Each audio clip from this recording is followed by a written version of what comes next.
अस्सलाम वालेकुम, welcome to my YouTube channel. आज मैं बेंजीन का स्ट्रक्चर डिटेल से डिस्कस करूंगी। एलिमेंटल एनालिसिस और मॉलिक्यूलर वेट से हमें पता चला कि बेंजीन का मॉलिक्यूलर फार्मूला क्या है, C6H6। इस मॉलिक्यूलर फार्मूला से हमें पता चलता है कि बेंजीन एक हाईली अनसैचुरेटेड कंपाउंड है। अब नेक्स्ट क्या है कि straight chain structure not possible. ये हमें कैसे पता चला कि बेंजीन का स्ट्रेट चेन स्ट्रक्चर पॉसिबल नहीं है। जब हमने बेंजीन में ब्रोमीन को ऐड किया CCl4 की मौजूदगी में तो कोई रिएक्शन भी नहीं हुआ। हालांकि जब एल्कीन में हम ब्रोमीन को ऐड करते हैं तो ब्रोमीन का कलर रेड कलर चेंज हो जाता है, गायब हो जाता है। इसी तरह से जब हम कोल्ड KMnO4 के साथ हम एल्कीन्स को रिएक्ट करवाते हैं तो KMnO4 का पर्पल कलर ख़त्म हो जाता है। लेकिन जब हमने इसको बेंजीन के साथ रिएक्शन करवाया तो कोई रिएक्शन भी नहीं हुआ। इसका मतलब है कि ये एल्कीन्स तो नहीं है। और नेक्स्ट अल्काइंस के लिए जो टेस्ट किया, अल्काइंस में हम क्या करते हैं कि जब एसिड की मौजूदगी में वाटर को ऐड करते हैं तो इसमें वाटर ऐड हो जाता है। लेकिन बेंजीन के साथ हमने जब ये रिएक्शन करवाया तो कोई रिएक्शन नहीं हुआ, कोई प्रोडक्ट नहीं बने। तो इससे हमें पता चला कि benzene not like CH2 double bond CH2 and alkynes. इससे हमें पता चल गया कि बेंजीन जो है वो ना अल्कीन की तरह है और ना अल्काइंस की तरह। अब नेक्स्ट क्या देखते हैं कि एविडेंस ऑफ साइक्लिक स्ट्रक्चर। अब हमें ये कैसे पता चला? ये तो हमें पता चल गया कि ना ये एल्कीन्स हैं ना ये अल्काइंस हैं। तो साइक्लिक स्ट्रक्चर का हमें कैसे पता चला? बेंजीन को जब हमने ब्रोमीन के साथ रिएक्ट करवाया FeBr3 की मौजूदगी में तो हमें एक derivative mono substituted derivated benzene का मिला, ठीक है। तो इससे पता चलता है कि ये इसमें जितने भी कार्बन्स हैं वो एक जैसे हैं।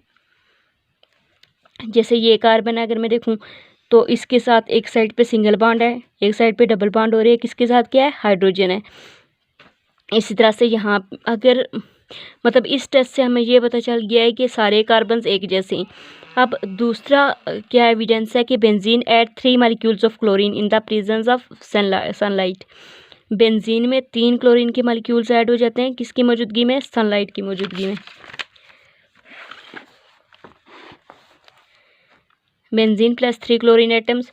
अब इससे हमें ये चीज़ पता चलती है कि बेंजीन में कार्बन और कार्बन के दरमियान 3 डबल बॉन्ड हैं, इसीलिए 3 क्लोरीन मॉलिक्यूल्स इसमें ऐड हुए हैं। अब इन दोनों एविडेंसेस से हमें पता चल गया कि बेंजीन का स्ट्रक्चर कौन सा है, साइक्लिक स्ट्रक्चर है। और इनके दरमियान इनमें कार्बन के दरमियान कौन से बॉन्ड है? Double bond. 1865 में केक्यूल ने बेंजीन का स्ट्रक्चर डिफाइन किया कि ये साइक्लिक होता है, प्लेनर होता है, 6 carbon atoms with alternate single and double bonds. इसमें 6 कार्बन एटम्स हैं जिसमें alternate single and double bonds हैं। Each carbon is attach to 1 hydrogen और हर कार्बन के साथ एक हाइड्रोजन है। जैसे ये क्या कहा था उसने कि ये तो साइक्लिक होता है, दूसरा अल्टरनेट सिंगल, अल्टरनेट मतलब एक सिंगल बॉन्ड फिर डबल बॉन्ड फिर एक सिंगल बॉन्ड फिर डबल बॉन्ड, इसको कहते हैं alternate single and double bond. और उसके बाद उसने क्या कहा कि कार्बन और हाइड्रोजन के दरमियान क्या है, हर कार्बन के पास एक हाइड्रोजन भी है। तो इस तरह से अगर हम सिंपली इसको नाम दें, कॉमन नेम, तो ये 1,3,5 साइक्लोहेक्सा ट्राईन है। 1, 3 और 5 साइक्लोहेक्सा ट्राईन, और इसी को क्या कहते हैं? बेंजीन। अब केक्यूल ने ये फार्मूला तो दे दिया है, इसका ये स्ट्रक्चर बता दिया उसने, लेकिन इस स्ट्रक्चर पे 2 ऑब्जेक्शंस आई, ठीक है। उसने कहा कि अगर केक्यूल ने कहा था कि इसमें 3 डबल बॉन्ड हैं, अगर 3 डबल बॉन्ड्स हैं तो जब हम ब्रोमीन को ऐड करते हैं इसमें तो एक ब्रोमीन उस कार्बन पे अटैच होना चाहिए। अगर कार्बन एटम्स सेम है और 3 डबल बॉन्ड्स हैं तो एक ब्रोमीन उस एटम्स पे अटैच होना चाहिए जिन कार्बन्स के दरमियान डबल बॉन्ड है, ठीक है। और एक ब्रोमीन आके वहाँ अटैच होना चाहिए जिसमें कार्बन के दरमियान सिंगल बॉन्ड है। यानी कि if there are 3 double bonds then 2 isomers should be formed. 2 isomers बनने चाहिए ये वाले। देखें यहाँ पे ब्रोमीन आके एक यहाँ पे अटैच हो गया। इन दोनों कार्बन्स के दरमियान डबल बॉन्ड है और इन कार्बन्स के दरमियान सिंगल बॉन्ड। ये आइसोमर्स बनने चाहिए, लेकिन ऐसा नहीं था।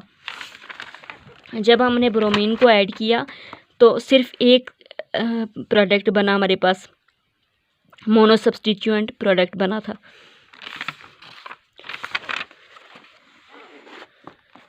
In fact only orthobromo product is formed. अब इस प्रॉब्लम को सॉल्व करने के लिए केक्यूल ने क्या किया, उसने कहा कि जो बेंजीन के क्या है, ये दो फॉर्म्स का मिक्सचर है जो एक दूसरे के साथ इक्विलिब्रियम में है। To overcome this objection Kekule suggested that the benzene is a mixture of two forms. यहाँ पे देखें, नेक्स्ट है रेजोनेंट डिस्क्रिप्शन ऑफ बेंजीन। जब क्या होता है, the phenomena in which two और more structures can be written for a substance which involve identical position of atoms is called resonance. Resonance क्या होता है, जब एक ही सब्सटेंस के हम दो या दो से ज़्यादा स्ट्रक्चर्स लिखते हैं, ठीक है, क्यों, जिसमें एटम्स की आइडेंटिकल पोजीशंस होती हैं। इन पोजीशंस की वजह से इनके डिफरेंट स्ट्रक्चर्स होते हैं। तो इस फेनोमेना को क्या कहते हैं, रेजोनेंस कहते हैं। जैसे यहाँ पे केक्यूल ने इसके स्ट्रक्चर जो दिए हैं, ठीक है, बेंजीन के, ये क्या है, यहाँ पे ये क्योंकि इनकी पोजीशंस आइडेंटिकल हैं तो ये वाला बॉन्ड डीलोकलाइज्ड है। ये यहाँ से यहाँ जा सकता है, ठीक है, यहाँ से यहाँ मूव करेगा और ये यहाँ डबल बॉन्ड हो जाएगा, फिर यहाँ सिंगल फिर डबल, और ये एक दूसरे के रेजोनेंस स्ट्रक्चर हैं। इनको केक्यूल स्ट्रक्चर कहते हैं। अब डिवार ने स्ट्रक्चर दिए थे बेंजीन के, ठीक है, उसने एक डबल बॉन्ड एक यहाँ और एक दरमियान में ये ड्रा कर दिया, ठीक है। इस तरह से ये तीन स्ट्रक्चर्स डिवार ने दिए थे, ठीक। अब इनको रेजोनेंस हाइब्रिड भी कहते हैं। इनको, इन दोनों को एक सर्कल दरमियान में ड्रा करके कॉमनली ये वाला यूज़ किया जाता है, इसको रेजोनेंस हाइब्रिड कहते हैं। अब जो केक्यूल के स्ट्रक्चर हैं, इनकी कंट्रीब्यूशन कितनी है, 80% है, और जो डिवार स्ट्रक्चर है 20% इनकी कंट्रीब्यूशन है। ज़्यादातर जब भी हम एरोमेटिक कंपाउंड्स पढ़ते हैं या बेंजीन के डेरिवेटिव्स पढ़ते हैं तो ज़्यादातर वहाँ पे ये वाले स्ट्रक्चर ही यूज़ होते हैं, Kekule structure. Molecular orbital structure of benzene. MOT के मुताबिक जो बेंजीन का स्ट्रक्चर है, इसमें कार्बन और कार्बन के दरमियान जो हाइब्रिडाइजेशन वो sp2 है, ठीक है, sp2 हाइब्रिडाइजेशन है। और ये sp2 एक हाइड्रोजन के s के साथ ओवरलैप करके कार्बन और हाइड्रोजन के दरमियान जो ओवरलैपिंग है, हाइब्रिडाइजेशन है, वो है sp2 hybridisation. Carbon atoms sp2 hybridised हैं सारे, ठीक है। अब यहाँ पे क्या है, कार्बन और कार्बन के ये एक्सरे एनालिसिस से हमें पता चला है कि कार्बन और कार्बन के दरमियान जो बॉन्ड लेंथ है वो 139.7 pm है, और जो कार्बन और हाइड्रोजन के दरमियान है वो 109 pm है, और ये इनके दरमियान जो बॉन्ड एंगल है, ठीक है, वो 120 डिग्री है, 120 डिग्री है। अच्छा, यहाँ पे formation of pi molecular orbitals कैसे होता है, ठीक है। सिग्मा बॉन्ड तो हमें पता है, यहाँ पे सिंगल बॉन्ड है इसके, इन दोनों के दरमियान, तो यहाँ क्या है, सिग्मा बॉन्ड बन जाता है। तो एक बॉन्ड हो तो होता ही सिग्मा बॉन्ड है, जब डबल बॉन्ड हो तो एक सिग्मा होता है, एक पाई होता है। तो पाई मॉलिक्यूलर ऑर्बिटल कैसे बनते हैं, p ऑर्बिटल्स की ओवरलैपिंग होती है, ठीक है। जैसे ये पैरेलल ओवरलैपिंग होती है, पैरेलल ओवरलैपिंग से पाई मॉलिक्यूलर ऑर्बिटल बनते हैं। Thank you so much.